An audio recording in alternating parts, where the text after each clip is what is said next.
Welcome to another episode of Queued Up. We have a lot going on, from some co-streaming reaction videos from FlyQuest to the Esports World Cup and all the gaming in between. Joining with me today is Justin, Eli, and Davis. How y'all doing? Doing good. Spicy news and spicy results in the league scene. And spicy lunch before this, too. Yeah. That's right. But speaking of spicy stuff, we'll go ahead and start with the LCS and jump right into it. The Sentinels versus FlyQuest match, a kind of mid-table brawl-off here. Veterans versus some of the young guns. Goes in Sentinels' favors this time. Yeah. Really fun series. I think Sentinels really needed this series to bounce back, so I think that's ultimately kind of why they got it over the line in the end. I do think FlyQuest had their moments, but ultimately I think Sentinels was really, really hungry. They knew that they needed to get a win here in this series, and they got it done. Interesting to note, this is the first individual game that they have won without Hambach on Skarner. One of the games they won in this series was still with Skarner, which makes 4 wins with Hambach on Skarner. And Which is so funny, because he's such like a mechanical jungler, but he's just winning on the tank. Right. But Skarner takes some mechanics. I feel like he's got some tech. They won with Vi too, though. So, they've got other ways to win. So that's good news for Sentinels. Yeah, they definitely took a book out C9. Those Raptors for Griffin, man. Some days he's on, some days he's off. But once again, in that game one, that Skarner invades on those second Raptors, he knows he's there and just goes in, ends up getting killed. And I feel like when that happens, they don't really know a way back from it. And it feels like they slid into that kind of zone of like, oh shit, this happened to us from like C9. Yeah. And then they just like fell over. And then game 2 looks a little bit better. Then we're getting to game 3, and I don't think this team can play weak side AD carry. I don't like the gen from them. Yeah, I don't either. I think we've talked about that too. They need the veterans like Masu and Quad to be like really big for this team and like carry damage wise. And when you're playing a gen, I don't think that's the champion right now to really rely on to really output a lot of damage. When you have like Ashe, who's really good right now, and just other ADCs that are heavy AA based, just it's tough. Number 1 gen hater here. I've been preaching it the whole time we've done this show. I think it's one of those characters that if he's given the perfect scenario, gets an early lead, has no pressure on him, he can actually do damage and win a game. But at the highest level, it's a liability. And I mean, I haven't looked up Jin's win rate, but I would imagine it's pretty low in major regions. And I'm going to, of course, reference LCK here, but I think the only time it works is when you have a team like HLE right now. Some other teams can make it work, but when you have like players like Kanavi, Zeus, and Zeko who are all, doing really well, outputting damage all the time, having great KDAs, you can have your ADC kind of hit back and, be more of that utility champion who's, hitting snares, ulting from a long distance. But in this case, we know Masu has been doing a really good job on their wins, who's, getting those kills, doing a lot of damage, and I don't think Gakos is just right there yet to be that strong side top laner in most games, so you need Masu to step up with his veteranness, and then of course, unfortunately, we did have Quad not having that best game either in game 3. Yeah, Jin, it just feels like is a champion that takes so long to get online. Like you need that third item, Infinity Edge, before he's really a problem, and this is a meta where you have to get ahead early to snowball. I mean, that's kind of always been the meta of the league, but it seems like even more so the case this season with it kind of getting sped up. Like if you fall behind early, it's tough. But like you said, they actually got a win with the gen later. I know we'll talk about it in a little bit. So it's not full losses, but like you said, it's got to be perfect conditions. Yeah. I think one big part of Sentinel's win was Huhi. I think he looked really, really good in those games. Game 3 on the row was really solid. He was insane. When you're paired with a Kai'Sa, they do have the Vi, so there is somebody else to potentially get some backline engage to give that Kai'Sa access, but there's a lot of onus on the rel, and that's a pairing that we don't see a lot anymore. She was nerfed pretty hard, and everybody's leaning so heavily into the Enchanters. I'd like the look from Huhi late in the Fearless once things have kind of settled out a bit. Darkwing's also, he's been doing a step up, maybe not, the star of the show this time, definitely compared to the bot lane, but he's still just being Mr. Consistent for this team, and I think that's really helped them out. Impact had a better series than we've seen of late from him as well in their wins. I think the Shen was a really good pickup late into it, get that tank.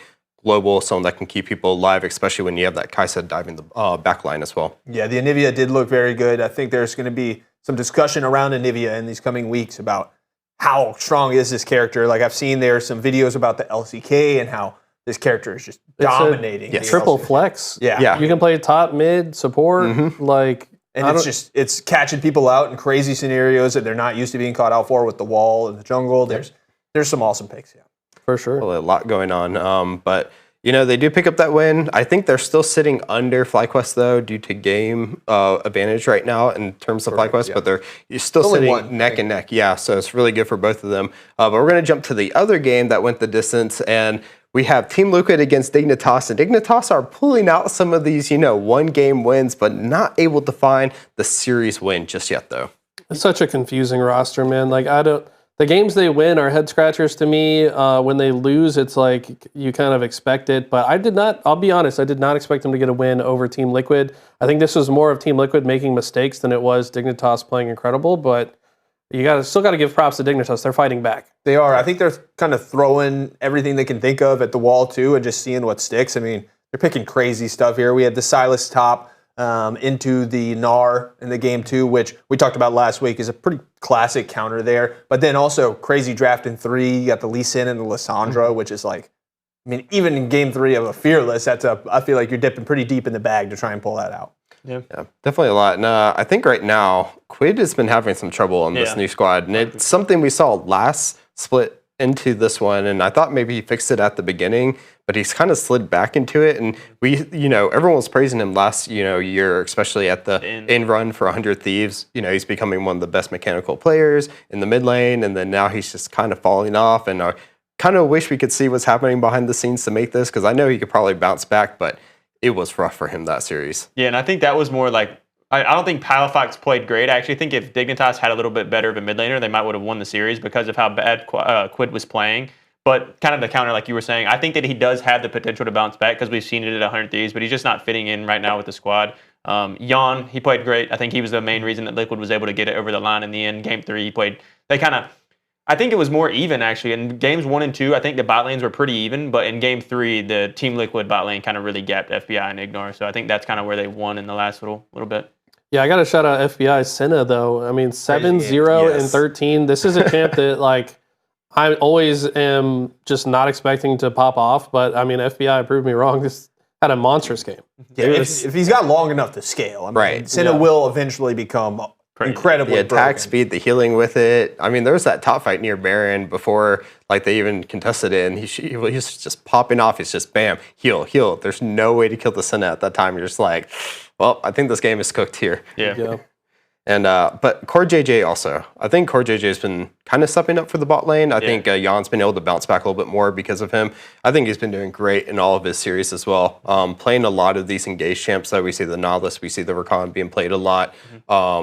I definitely don't think his Nautilus was played as well in this series, but the Rakan came out. I think that's exactly what they needed. And if they can just find a way to get Quid playing well once again, I think this team can make it into that solid top 3. But right now, I kind of fear for them when they play some of these other teams. Yeah, and the scary thing is that I worry they won't get Quid into that position until Jose Diodo starts falling off of his high that he's been riding recently. If you need them both to be going really good to be able to take down a Lion or a C9 consistently, especially in a long playoff series. Yeah.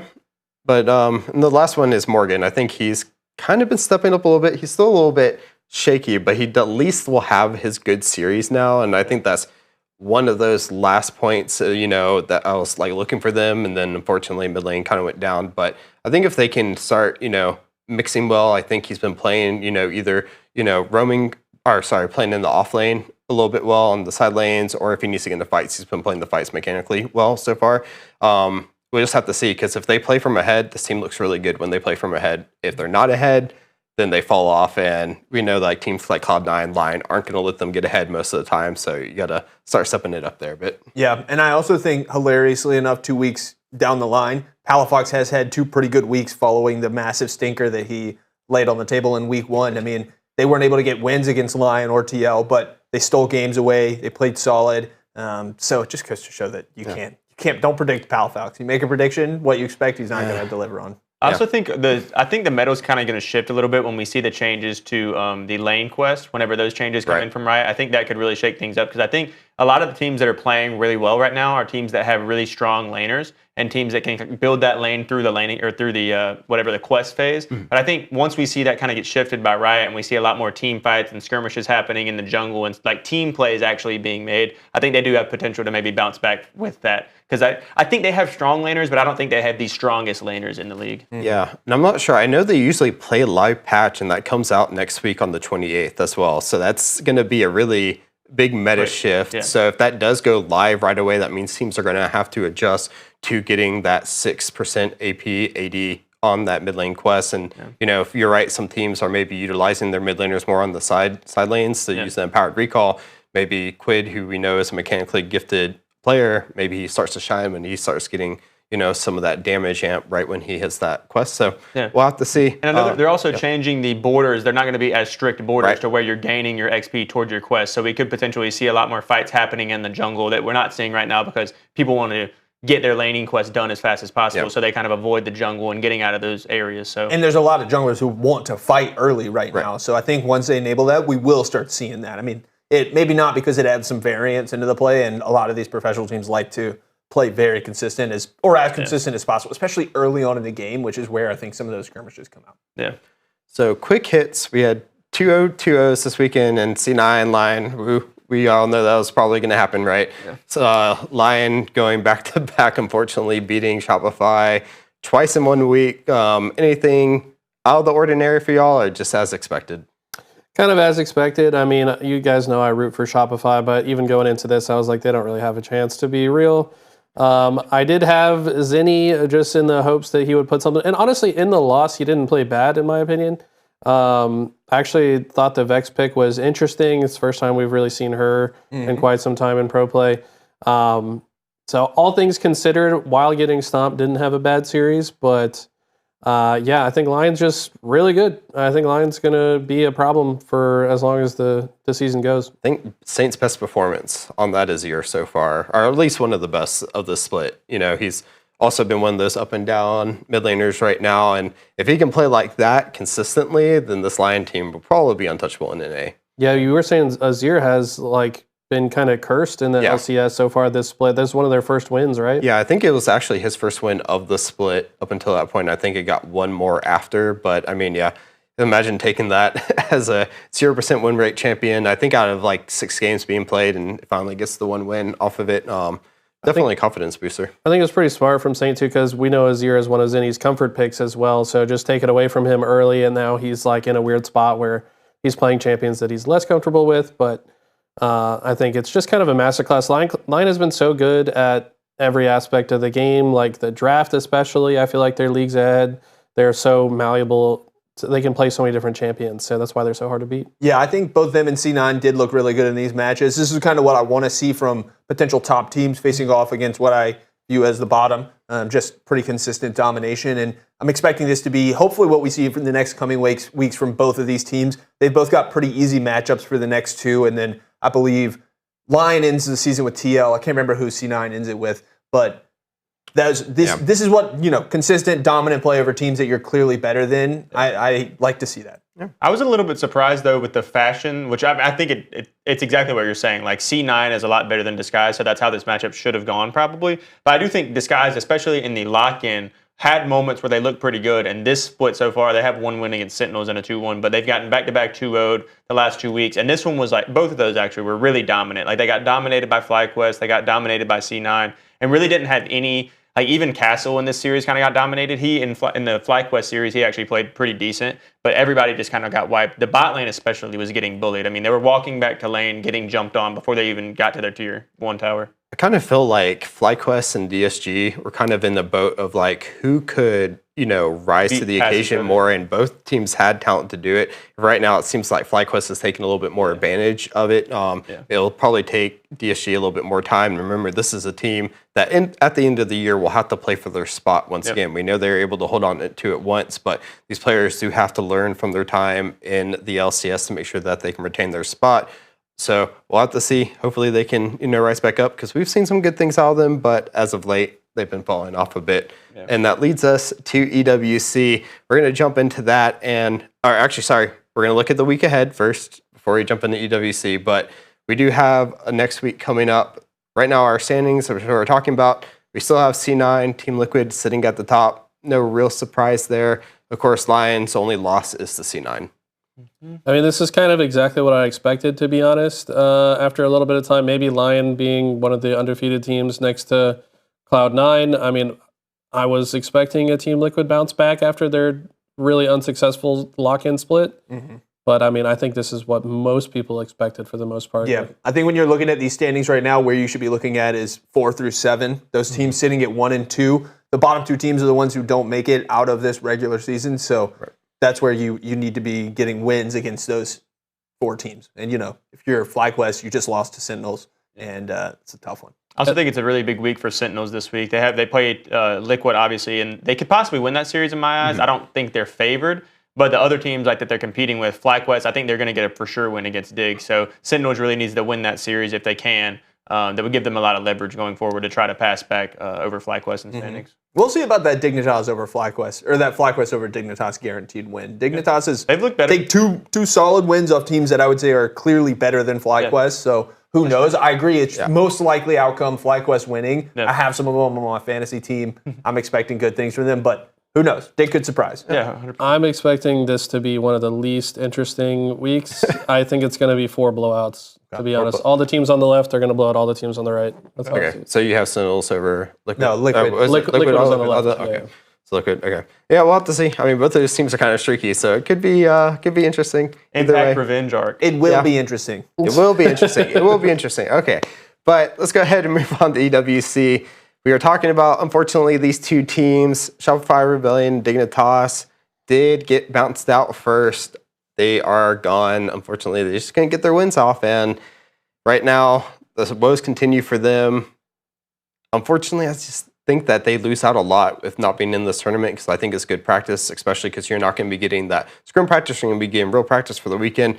But we have to look ahead to what is going on. There were 2 major upsets that happened yesterday, though. We did have both FlyQuest beating Lion and then Sentinels beating C9 to remain in the upper bracket. A double 2-0. Double 2-0. Crazy. And both of them were just the Sentinels C9 was a little bit closer. That FlyQuest one was not, though, at all. Griffin ascended. Right there, you see it. 10.0 rating. That dude was farming. Inspired is a 1.0. When have you ever seen that? I mean, he just completely gapped the GOAT of Western League. Like, I don't know what to say about it. I mean, this is why I think that FlyQuest is going to stomp Dignitas, is because, yeah, they haven't been perfect in their LCS matches, but like in the course of this tournament have built themselves a lot of momentum that I think they're going to carry with them into the rest of the LCS split. So I think that's true. I agree. I think this is a big momentum builder, regardless whatever, like as a viewer, whatever you think merit-wise goes into these matches for EWC Qualifier. For a team-wise, this is a huge confidence boost going into the weekend. So this was all online, correct? Yes. So, I mean, maybe you could say something about it being... Oh, there's tons of excuses. Yeah, the comfort of their own home. They're not on the stage. If it was on the stage, maybe Inspired plays better. Upper bracket. This isn't an elimination match. All these things. There's a lot of ways to cope for it. But Mickey Mouse tournament. It's all But it's not from a the teams that lost. Like Exactly. FlyQuest is using that as we just beat them 2-0. We can beat anybody. What isn't Mickey Mouse is the $2 million prize pool that's on the line at EWC. Right. So That's insane. Like, while it's not the LCS, and while I'm sure there's a little bit of like, this isn't my primary focus, and that's going to be the excuse that gets churned out. $2 million is real, so you want to make it. I guarantee you they're going to lock in the lower bracket. Yeah, 100%. Yeah. But you think about it this way, Pun though. intended. So right now, That's actually not even what I was thinking about. Lion or C9, though, don't make it to that grand finals. And then for Correct. Sentinels and FlyQuest, who are playing, actually, I believe it is tomorrow, if I remember correctly, that they will make it to that grand finals. And it gives them one of the best chances at making it out. So the winner, of course, of this bracket will be going to EWC. But if you're the runner-up and then say the winner of this bracket also wins LCS, and that runner-up gets to go as well. So this is a lot on the line for these 2 teams. You know, Sentinels was able to at least get to the America's Cup in Split 1. FlyQuest, missed out. So they're going to want their revenge and hopefully make it to that bracket. Because you imagine, you're being Lion, you're probably feeling good that you can almost beat anyone now. yeah, I mean, think about the scenario where, like, let's say FlyQuest beats Sentinels in the winners finals, and then like either C9 or Lion make a loser's run and then they ultimately beat them in the grand finals. Like just the fact that you got second place though, if that same super team then wins LCS, but now you're going to EWC. So I think this winners finals actually has like secretly more on the line than people are thinking.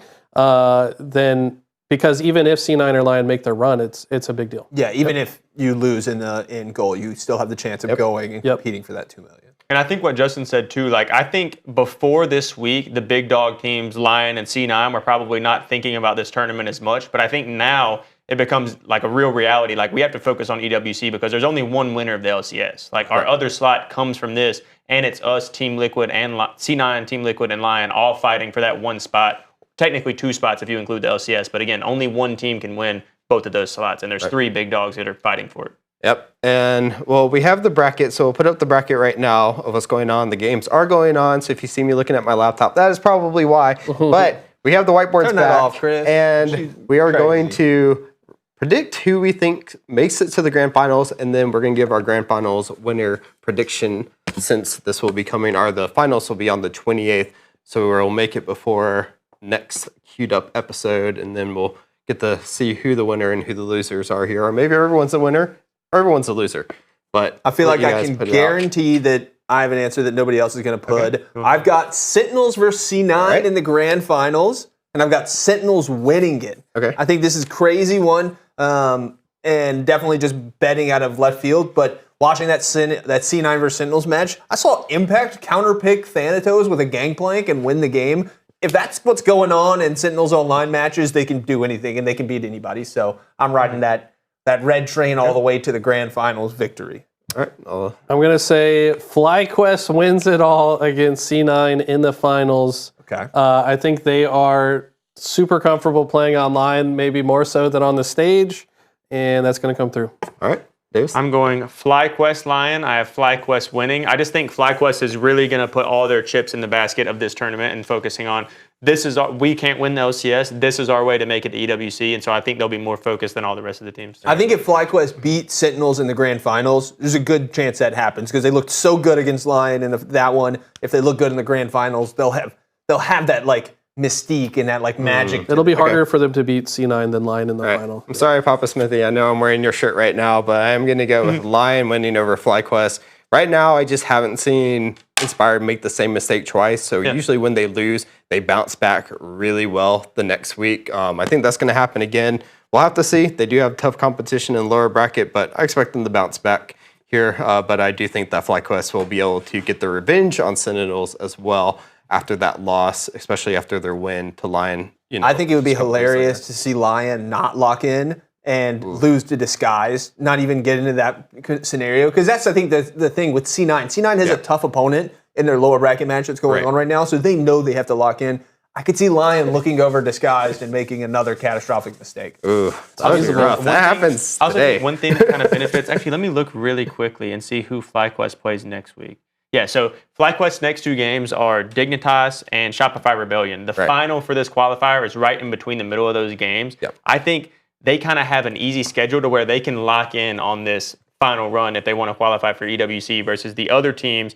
Obviously, Cloud9 plays Shopify this week, but then they have a little bit harder matchup if we want to give some merit to Dignitas. I just think they have a little bit easier of a headspace right now to really be able to lock in and focus on EWC FlyQuest. I agree with you also on the fact that, like, as you said, if they can get to grand finals, it kind of gives them a little bit of a buffer. And if you think about it, as long as they make top 6 in LCS, they can still make a playoffs run, right? It gets a little bit harder if you're in 6th place or 5th place, but you can still make that run. Whereas if you're right on the cusp of making it to grand finals, maybe you do just lock in onto that match mostly, and then we need a lock-in counter in a second, by the way. Lock-in? There we go. Maybe I'll put it in a little post, but yeah, we'll see there.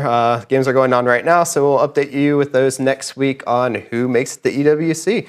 But let's go ahead and jump over across the pond. Europe has been going... Well, they've been going a lot. GX, unfortunately, they've been going. Everything happens, all the chaos in Europe. GX undefeated up until this point, and now they have been defeated by Vitality, who gets the first place, and Navi. Yep. Yeah, both of the yellow teams actually this week get them on.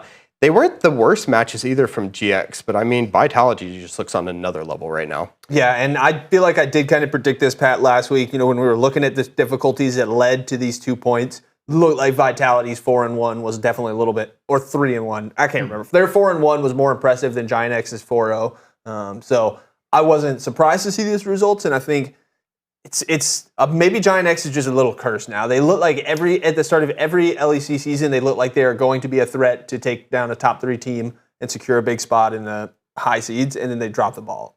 Yeah, the big thing to me about this was the bot lane from Vitality being as strong as they were. That was kind of the part of the Vitality team that I was concerned about. Like, we know Knock is a beast in the top lane. You're not too worried about him.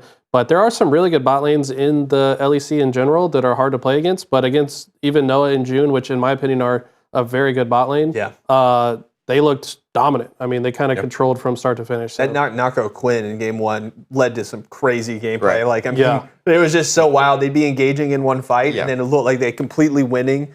Giant X does, and then the Quinn just comes in out of nowhere and extends it for so long. Quinn's such a fun champion. I wish we could see her more. She like morphs the way the game is kind of played a little bit by just how fast she is. Yeah. I think Giant X, I don't think they're a bad team by any means, but I just think they've had an easy schedule. They beat like Shifters, Fnatic, Heretics, SK. Yeah. And then you look at Vitality and it's like they've beaten G2, MCOY. They had a tough loss to KC, but like Vitality, in my opinion, going into this series, like they played much harder opponents and won those matches. I think Giant X, maybe for the next couple weeks, we'll kind of see a decline. They're done, I think. I don't believe they have any more matches, right? They still have the the road trip in Spain, I believe. Yeah, and it looks like on that road trip, they're still to play G2, KC, and yeah, they have the hard ones. They're all for the next 2 weeks, right? Correct. And then in Madrid they'll be back. Okay, that's because they were a Spanish org, I believe, as well, which I believe why they're going down there.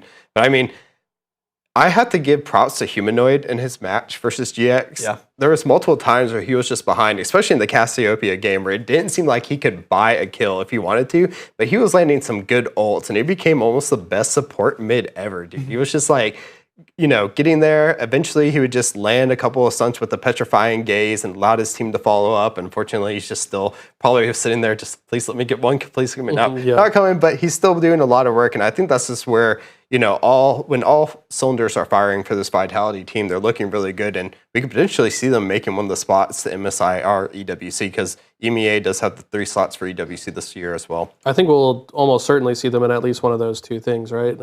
If they continue on the path that they're on and they keep beating the best teams, like who's going to stop them? I mean, I think they've cemented themselves in that one of those top spots as a contender. Now, when it comes to playoffs, we still need to see them take down one of these historically dominant teams, KCG2 or MCOY. I think MCOY would be, I would actually predict them to beat MCOY. The other 2, I'll still lean a little bit into the prestige. G2 just simply doesn't lose in playoffs, man. Like, it really, I think it's going to depend on their bracket, because with where G2 is in the standings, like they could very easily qualify as the 6th seed, and now they have to play Vitality in round 1 or whatever. You know what I mean? So I don't know. It's going to get mixy. The playoff brackets are always kind of wonky in the LEC because the standings are so mixy. But even though Vitality is the 1 seed, I think it could be they could easily be the team that qualifies out of the qualifier for EWC. I think that's kind of more where I see them, kind of like you said. I think in the playoffs we're going to see the Giants rise, G2, KC with their fan bases kind of rise through the ranks. But Vitality obviously has beaten both those teams, or not KC, but they've beaten G2.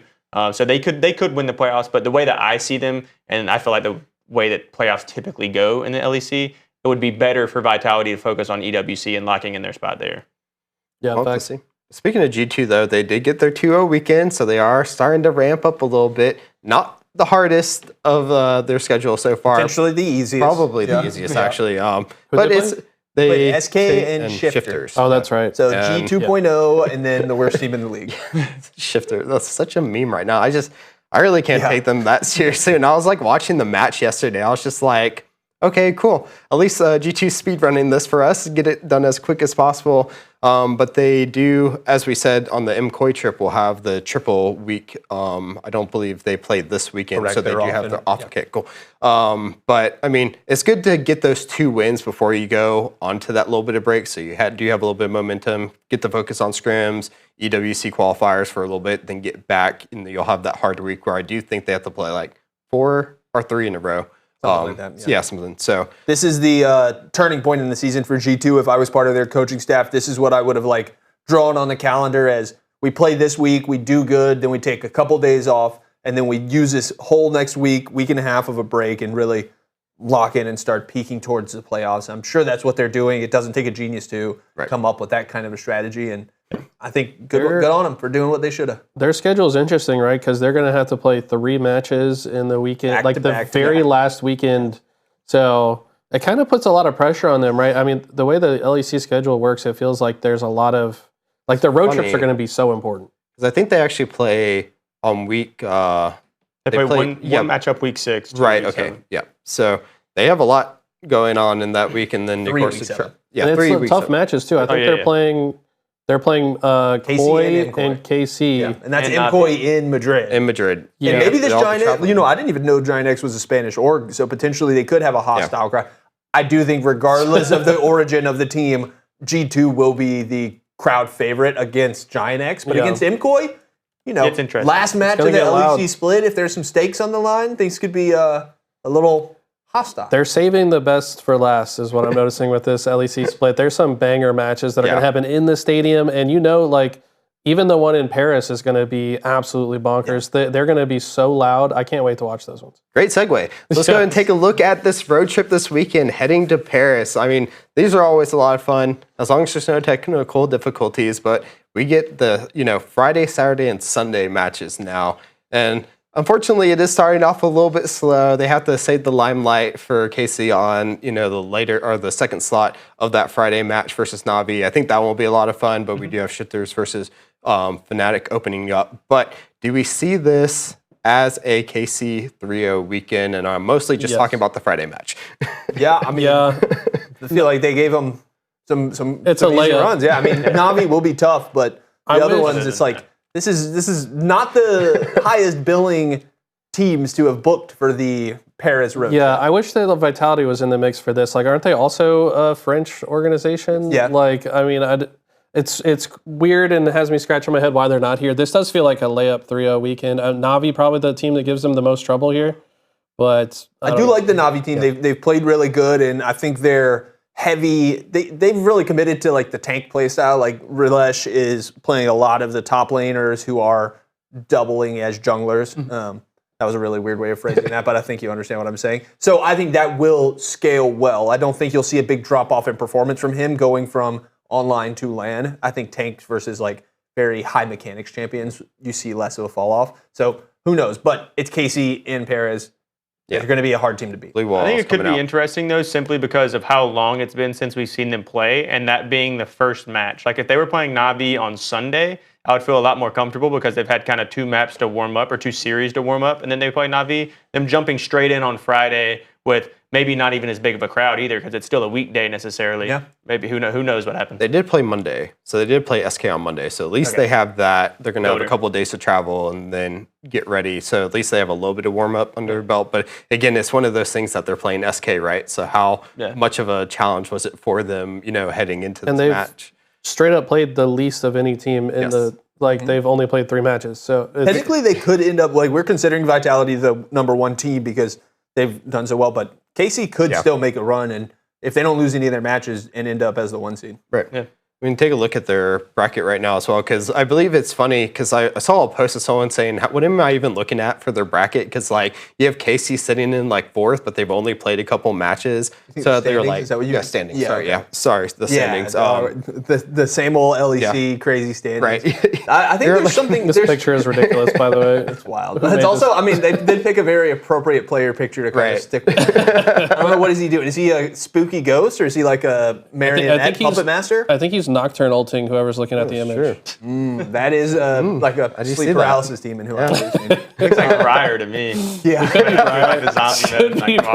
No, but I do think there's a question to be had about this LEC season. I mean, the road trips are awesome, and once we get to them, it will be cool. But was it worth making the season be as wonky as it is? Is 2 road trips in a single season the way to go? We just talked about how the K-Corp road trip is maybe lacking some of the teams. I think we'd like to see G2 and the biggest teams compete against each other. So I don't know. LEC's trying stuff. Yeah. I'm At least they still have an audience on Saturday, Sundays. Yeah. Meanwhile, LCS right now is going to be stuck in the closet until their finals. Yeah. So LCS kind of a snooze fest right now. I'm gonna be honest with you. I mean, it might just be the matchups that are happening. Like I think it's these just weeks. the matchups that are happening. Yeah, I think it's. We had like the banger start, right? Right at We had the the start. C9 Yeah. versus Lion to start, and then after that, it's kind of fallen It's off. been snoozers. They need to do double round robin too. Like, give these guys a chance to get the run back against teams they lost to. I don't It'll know. be fun. Just give us more matches. They're like That's what we want. 4 matches a week is. Especially when they end up like something like these where they're just straight up 2-0s. And then you have like a game that's a little more fun, Sentinels versus FlyQuest, and you're like, okay, this is a lot of fun. Then you go to the next game, 2-0, cool. I guess I'm going to have to find something else to do with the rest of my night now. But we'll have to see. We talked about a little bit of the NA EWC. Now we'll talk about the EU because we finally had our EMEA master teams qualify. They had actually just had their grand finals. Solari and Galleons were the winners. Solari are the number 1 seed heading into it. And unfortunately, they are now facing the number 1 seed in the LEC as their first round matchup because this is based off of versus. I mean, I'm gonna be honest. I don't think. I mean, I'm probably ignorant about this because I don't know much about these Masters teams. But like, did they realistically have a chance from the jump? Like, does it matter who they play? Do you think they could feasibly upset like the lower seeded teams? What do you think? Lower seeded teams, I think, a little bit closer. I'm not sure we're going to see any like best of 1 Los Ratones versus G2 upsets, unfortunately, this time, especially with what's on the line right now. You know, this is to go to EWC. As Davis pointed out, this could be Vitality's best chance at making it. But who knows? I mean, crazier things have happened in Europe, That's right? true. Yeah. I mean, when it's 2 orgs who you're not familiar with and 2 logos you don't know, it's easy to just write them off. But that could easily be Los Ratones. I mean, the Witchcraft competed in this league and they fell short to some of these teams. So anything could happen. Will it though? I think you're correct in that it's unlikely. If we looked at LR's experience in the LEC this past winter, they struggled when they got in. They lost their first 4 matches. KC Blue did win, but their only win was against LR in that second match. So I'm expecting them to not jump right into the things and win an early match. They'll probably just get knocked off before they can get their feet wet. Witchcraft did lose to these teams, but you can't say that Witchcraft is LR. I feel like things ever since the Crowny situation is not the same Crash team. out. They don't have Baus. Like, And they're technically, just they not- lost to G2 Nord. They didn't lose to Solari or Galleons. Yeah, like they're directly. just not the same team. So, but I understand the comparison still. Yeah, and they did beat. To be fair, you know, one of the teams that they faced off against in the bracket was French Flair, which is a team that has a bunch of former LEC players. So Whippo's on that team, right? Or he was no, supposed to Whippo be. was Whippo was on on Witchcraft, yeah. He was. Oh, that's right. I think Yeah, French Flair originally- is Yanko. He was originally- and a couple But other. then they had the whole issue with having too many like former LEC, LCS players, so Right, they had to scale down for it to be considered a tier 2 team. And Is your boy Toast on one of these rosters? he was on the G2 G2 Nord. Nord. Yeah. Oh, okay. the one that knocked out Witchcraft. Yep. But yeah, so it will be tough. But honestly, if you look at the bracket, if they beat one of the yellow teams, Team Vitality or Navi, they have an easier matchup in the next round. They're dodging G2 or Carmine Corp. So who knows? But unlikely. Yeah, I think very unfortunate. Yeah, that we'll they be rooting conceded. for the Especially severe Galleons, if they underdogs. can get that Giant X, I think that'd be one of the easiest. I still think MCOY is a little bit harder because I think JoJo has been performing just, you know, absolutely amazingly lately. And he's been kind of carrying MCOY through some of these matches, but And Fnatic's a total wild card, right? I mean, they're 1-3, but their one win was on G2 after G2. I'm Delta really State, interested about that match, Fnatic versus Shifters. I just imagine like that one. I mean, G2 has to be kind of happy with that, but hopefully because of that, they don't like slow down a little bit. And Believe there's an that's also a upset. match we're going to get to see in Yeah, it's this week. Paris Oh, yeah, this that's week. right. Yeah. So, yeah. They'll get to play in front of a giant crowd and then play in their apartments. It's kind of the opposite, right, of what we saw from Line and Shopify Rebellion. They were first in EWC and then on stage afterwards, and this is kind of flip-flopped a little bit. Yep. We'll have to see, but hopefully it's good. Double round robin for these after the first round, so a lot of matches will be had in Europe. They Double elimination. Yep, double elimination. Got it. Yep. Sorry, I was confused. So, and then top 2. So as I did say again, they do get 3 teams at EWC. So 1 will qualify through the LEC, and then 2 will qualify from this qualifier. And then, of course, the same thing. If the winner wins both, then the runner-up from that will get the next slot. So we'll be covering that as it goes on in the next couple of weeks. But let's go ahead and jump to some of the big stories. Last week, we talked about WASD, but with it also comes controller support. We have some controller players in the office. I want to know how y'all feel about it first. I think it's a meme, to be honest with you. Like the fact that like you control the cursor with the right stick is going to be incredibly difficult for like a lot of champions. There was a funny clip that got showed on Twitter of like a Rumble just spinning in circles with analog stick with the flamethrower out. That might be the only advantage that controller has across all the champions, I would guess. Wait till you see me Nunu drifting with that thing. Yeah. I mean, yeah, maybe I can drive Nunu or a Rift Herald a little bit better now if I can Just play more controller. vibey.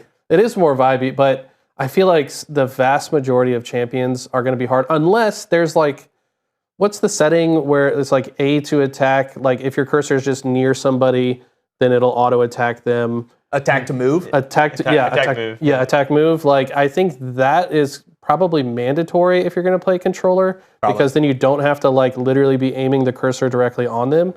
So there's going to be ways to optimize it, but I still think it's kind of a meme. I think it's definitely suboptimal, but what I'm excited about is the potential for players who have never played League to be able to get into it because I actually don't think League is that difficult of a game. I think there are probably players who never touched it who, if they come in from day one with a controller and they're dedicated, they could be a platinum plus level player just from doing the things. Like, I mean, you could play Morgana or Lux and just rip things with locked camera and be completely fine. So there's a whole lot of possibilities there. And if we saw League of Legends released on console, I mean, that would be a pretty legendary scenario. To That feels like That's where I think this kind of belongs. I That's don't where think it's if anybody's going. playing on PC, like, there's no way they're playing with a controller, dude. I feel like there's literally no way they play on PC with imagine You could with easily get Grandmaster on Yumi with a controller. well, No, Yumi. Yumi's a standout for sure. But like, imagine that when they drop League 2.0 or whatever, they also drop League for console. Like, Crossplay? That would be sick. I wonder if I think this deserves a queue of its own. I don't think they should be playing with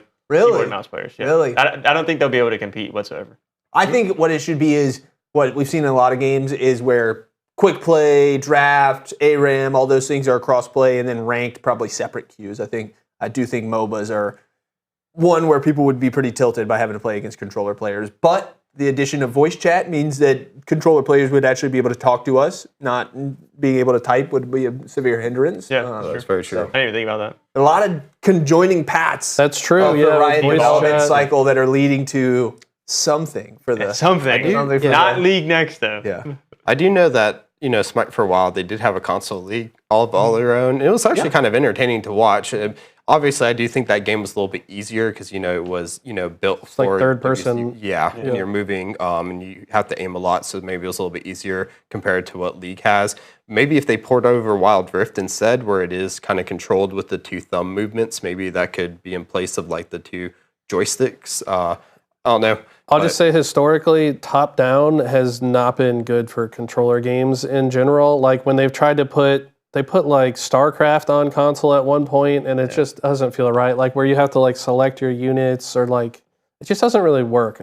Maybe with like a full overhaul of the UI and everything, it could be more viable, but in its current state, it's just not. One good thing is, though, the accessibility, as Justin pointed out. Maybe people who can't even use mouse and keyboard due to something happening in their life could maybe try it because they can use the gamepad inside or the controller. So For sure. it's definitely a cool thing to see, and maybe we'll have some cool person that's actually just cracked at it show up. And, Oh, we'll for sure have like a streamer or somebody that comes out of nowhere that's like the most cracked controller League player, and they're like one-tricking one specific champion. Farming people on LeBlanc with a controller. Yeah. Yeah, there's got to be somebody. somebody with like lock-on abilities, like melee champion. I feel like I could not see Malzahar. playing like Xerath or something on like a controller. Trying to aim skill shots with an analog stick just seems like. I think anything that requires you to like look, anything that's longer than your screen will be difficult for controller players. So like Xerath definitely primary. How about dynamic camera though, right? That would yeah, that like would probably your help a cursor. little bit As more. you cast it, it like zooms out yeah, to get exactly. more view. Like Genult, it zooms out. So I don't know. Well, we'll have it to needs see. a queue of its own. Maybe we'll get someone in the office to try it.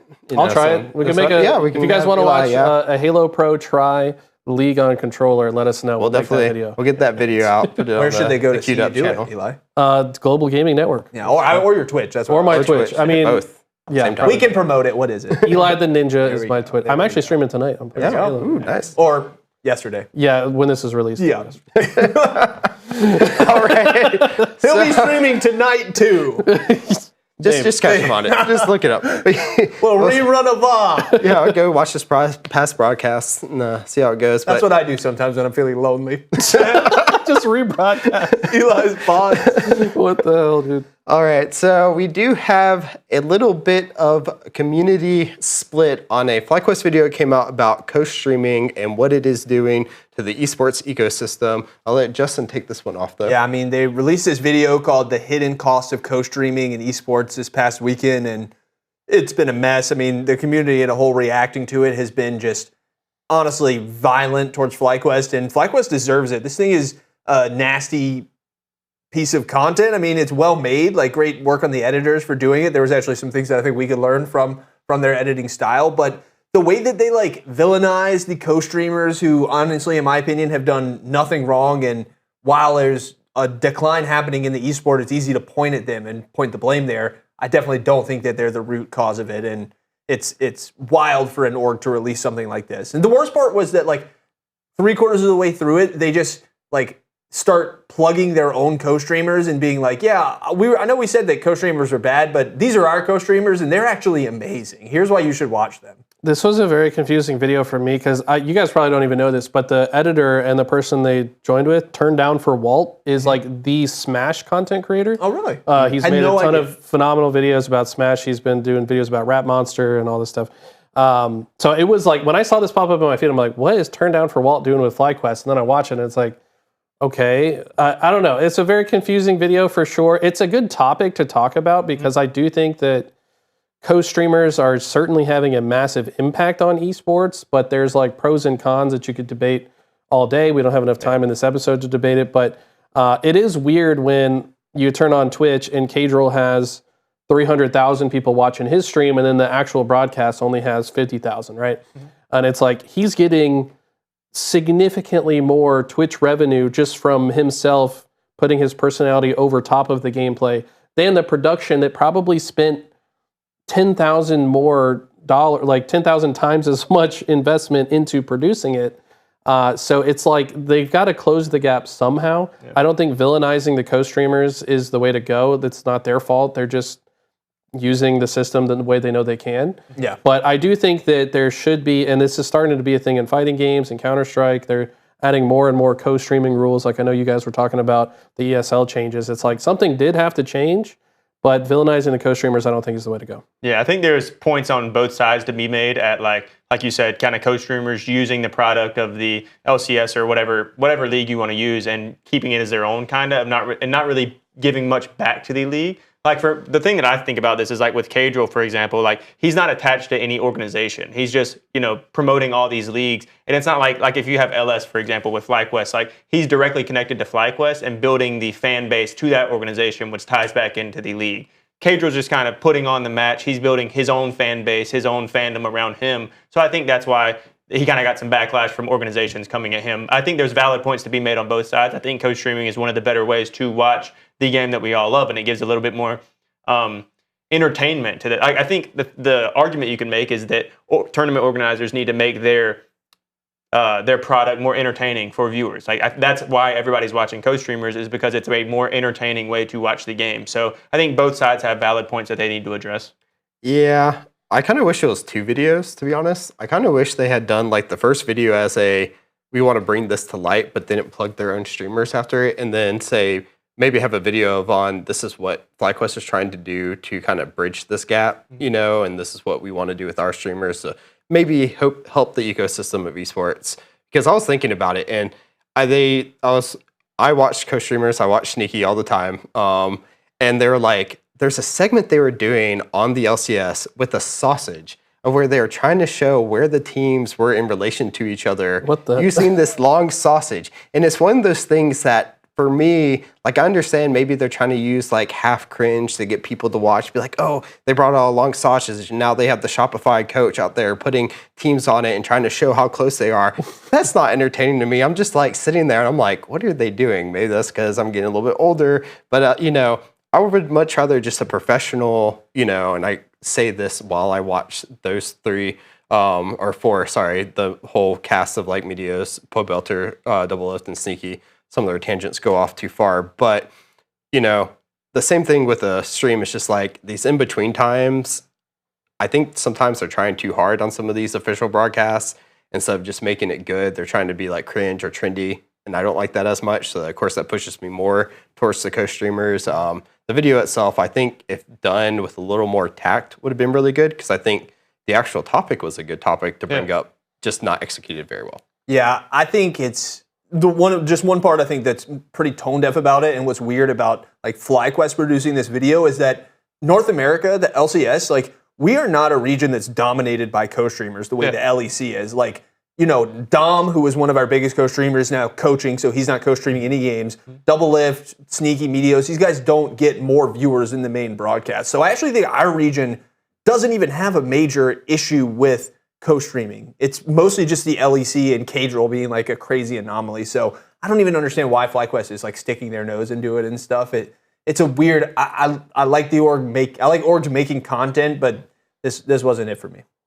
Yeah, it's weird, man. I don't know. We're having a similar issue happen in Halo, actually. You know, I'm a caster for the LVT broadcast, but there's a lot of co-streamers now that are stealing our viewership, and it's like they don't spend any money for it, and we're spending all of our money to fly out to tournaments and all the equipment and the production, like just to have music licenses and stuff. Like it's very expensive to put on a proper production, and co-streamers are definitely kind of leeching off of it. So like I can see that side of it.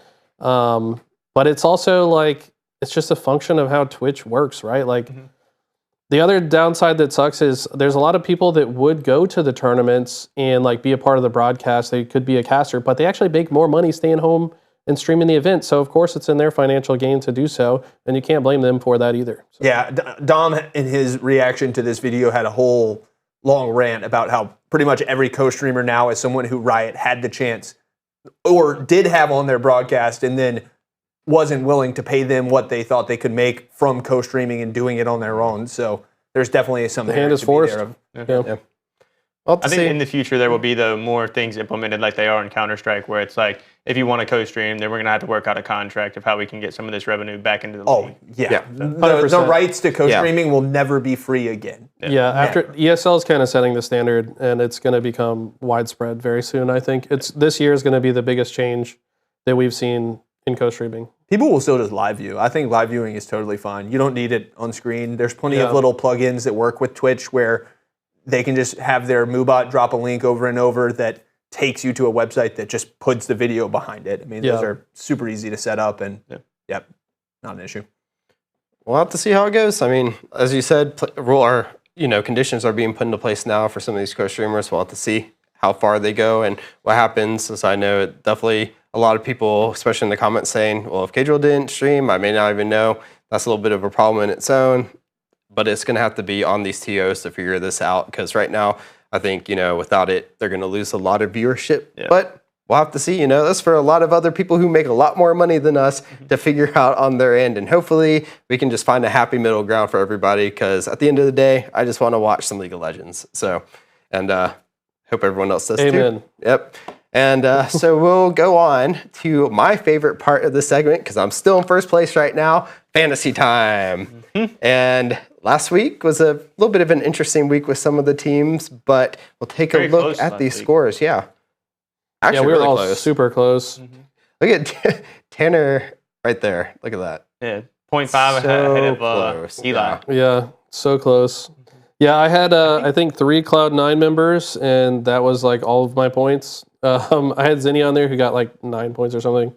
I also think in the overall standings, if we have that image too, I'm pretty sure it's Tanner and J-Dog who were separated by like decimal points. 0.14, I think. It was for them. Yeah. So. Who's in the lead? I don't even know. Oh, it's me. You are. Heck yeah.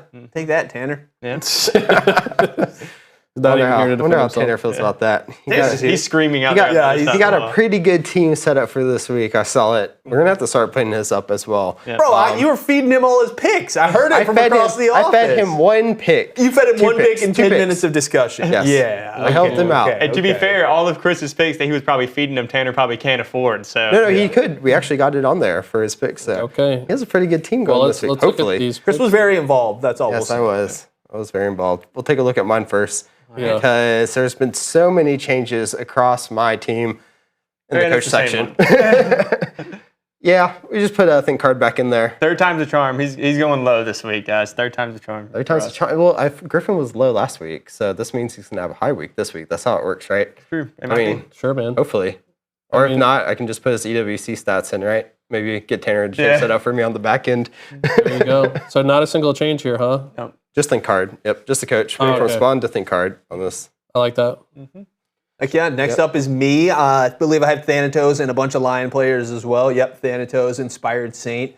Then I got down in the bot side, Masu and Core JJ. I'm at a little bit of a budget issue, so I had to dip into maybe that second tier of players. But I do think both these players could have a good week and could still give me some solid points. They've been performing well, and if things continue to trend upwards, things will be really solid. And in Arrow, as the coach, I feel like C9's got an easy matchup this week, and that should be free points, basically. Heck yeah. Sure. Yeah, I like your squad. We'll go to mine. I'm very FlyQuest focused this week. I've actually got Green. 4 of their players and their coach. I think they're just going to absolutely obliterate Dignitas. And then APA was just kind of a curveball I put in the mid lane. I think they're also going to obliterate their opponents. So, yeah. Did you have enough, though, for full flight quests? I think I did, but I just wanted to get some variety buff. You're not risking that again. I just wanted a little bit of a variety buff, to be honest. And I think that's pretty smart. I mean, I think even if FlyQuest dominates, APA will get more points. Yeah, it's very feasible. So I'm kind of on that same wave. I think FlyQuest is going to dominate as well. So I have 3 total, including the coach with Think Card, Cryogen, and Griffin. But I also think some big series coming in from Lion and Thanatos as well on C9. I think the curveball here for me is Liquid versus Sentinels, because I think that actually could be a decently close series if Liquid plays bad and Sentinels continues their uptick. But I think Jan's played good in pretty much every game, so I was confident in him being my possible, 6-7 being possible toss up. So did everyone who picked Griffin have Pantheon on theirs? I think I had Pantheon, yeah. Yeah, I'm kind of worried though about it. You think it's going to get banned? Well, I might get banned because, dude, after his game against Lion, yeah, because he had the game against Hambach was not good with it that well, but then he goes against Lion and just completely dominates with it. Yeah. So that could be some good, but it's only 1.3 now after it. I had the 1 point, I think it was 1.5 the first time when he popped off, and I got that 30 points from him. Yeah, the 50 points in that one, but then 30 points overall. And we'll have to see. I'm glad it's caught on a little bit. Looking to close that gap this week on Chris, so we'll see what happens. Hopefully. We'll see. Maybe not. We'll see. Maybe not. We'll get another 150 Probably not. week. Yeah. We'll see about that. You've moved up in the overall standings too, Yes, right? I have moved up to 80 in the 80s, I think. I think it's 84. 84? 84 out of right now. 3,000 plus participants in the. Let's go to LCS. in the fantasy. It's impressive. We need to clickbait one of our videos. 87. With fantasy. Top 87. 100 fantasy player worldwide. So we're moving I'm up. going to put Twitter Eli's bio. face beside it. I want to try to hit top 50 by the end of the split. That's a little bit of the goal there. I like It's gonna that. get rough by That was playoffs, dangerous saying that. You're cursed. He's now. bombing out. Yep. We'll have to This is see. going to be a terrible week for you. Oh, I hope Lion doesn't bomb out then. Third time the charm, like I said. It's very true. They're going to But lose to Disguised in the EWC qualifiers, and then they're going to bomb out of the LCS. as long as they, they can Wait, I bomb had out Lion EWC qualifiers, that doesn't matter. As long as they do fine in the LCS, then I'll be happy with my points. But you can also join us if you want to by clicking on our Discord. We'll have the link in there, and you can chat with us about the games, whether or not you're watching co-streamers or the live viewing of the session. But we will see you all next time. Take care, everyone.